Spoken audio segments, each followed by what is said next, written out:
When I certainly started this whole journey, I thought of myself as one singular thing. It's actually three people living in one body. You've got the mind, the soul, and the body. In this holistic view, then, you have you, who's the soul, and you know who the soul is. Self esteem, self respect, self assertion, self trust, everything. You have to basically know who you are before you can give yourself all of these aspects of self love. And the soul is very critical in this aspect because the soul tells us who we are and where we come from.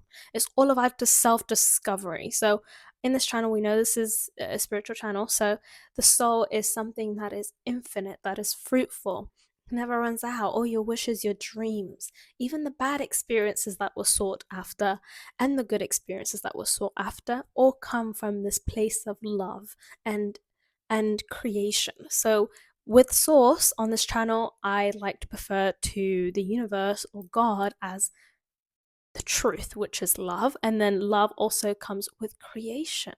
When we are in love, we create and we imagine, and we're just very creative beings. So technically three things: God and the universe is the truth, love, and creation. Now, that being said, when you know where you're from, where you have infinite amount of love and you are God, you can say that. I know that's like crazy, but unfortunately, we have been brainwashed to think that we're less than and that we should have idols. And I want you to definitely think that you are God and you have all that power. At times, it will feel insane, but that's the truth. That is the soul. So now that you've discovered you as the infinite being that can create all things, and you're here to experience Earth, and you'll have your own missions and goals for why you're here. Some of us have a problem to fix on this planet, and some of us just want to experience this planet. So once you've got that core self-discovery aspect of yourself known, your mind will say things about it, your body will feel things about it, but it's your responsibility as the soul. For me, it's my responsibility as the soul to tell my mind, yeah, we did forget that today. That's okay. I know a lot's happened today. That's the thinking process. And then I will treat my body. The body kind of just follows along. The body will follow along to whatever you're saying.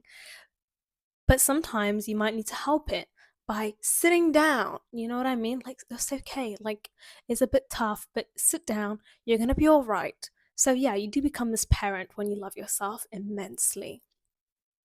But when we can get that done, when we can be the soul and change our thinking pattern and help our thinking pattern, yes, things will always come up and go because we've been conditioned, like I said, from childhood to have been okay with things that were definitely not okay. We were conditioned to allow abuse. We were conditioned to allow the bare minimum because we didn't know our worth. But when we know who we are as the soul, the core, then we can treat the mind and the body accordingly to what we believe. So, how does this impact how the world changes around us?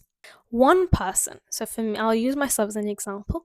When I treat myself as the all knowing, all being, all loving, all of that, and I keep correcting my mind on my thought processes. I'm not saying to continuously argue with it. That is not how we're going to talk to our mind. So, what I do is if my mind's saying, oh, we're going to fail this exam, I'm like, we haven't even done the exam yet. Why? Don't worry. I don't want you to start shouting at your mind.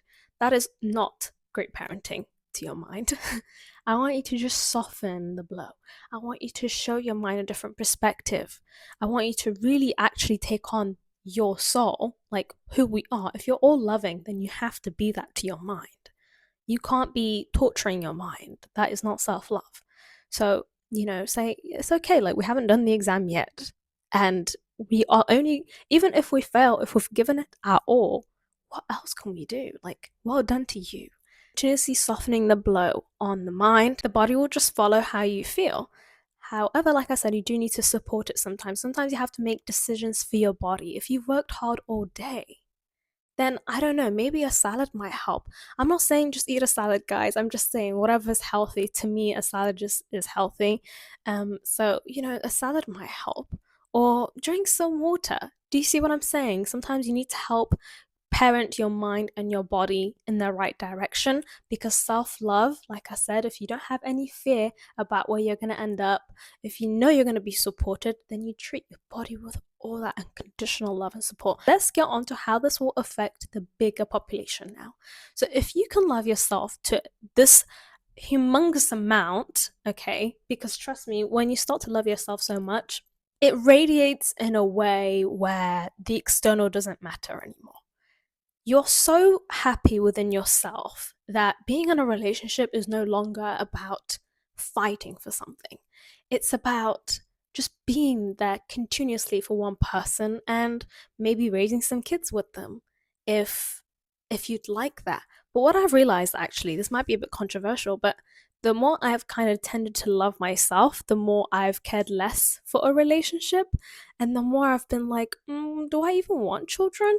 I feel like maybe because that my thinking process before was completely different to that. You present yourself in a different way. When somebody comes to criticize you, which is kind of what's happening in this world right now, where we have a lot of people coming to people, and like in Sudan, it's like, this land is mine, you're not my religion, so why are you here? I'm going to kill you. When somebody comes to you in that, let's say I'm in front of a soldier right now that wants to kill me because they want my land and I'm not Muslim.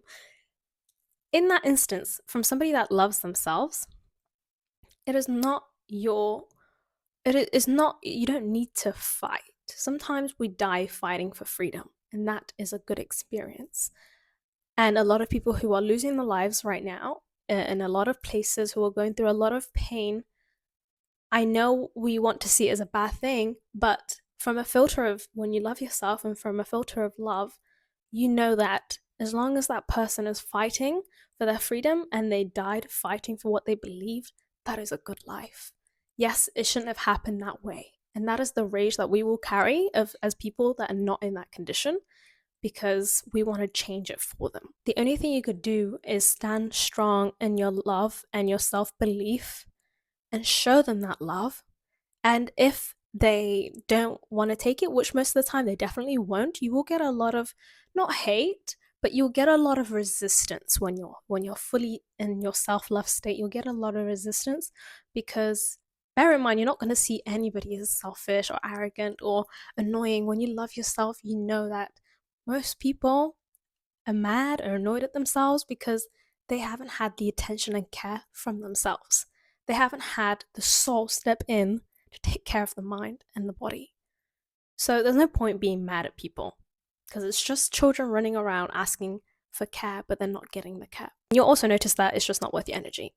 So, because you're so in love with yourself that you just don't need to be worried about them, because they'll be fine. They're just like me. They're just, everybody else is just like us. We're all souls. We will face a lot of criticism for loving ourselves, but what we will definitely do when we love ourselves is show others how to love themselves.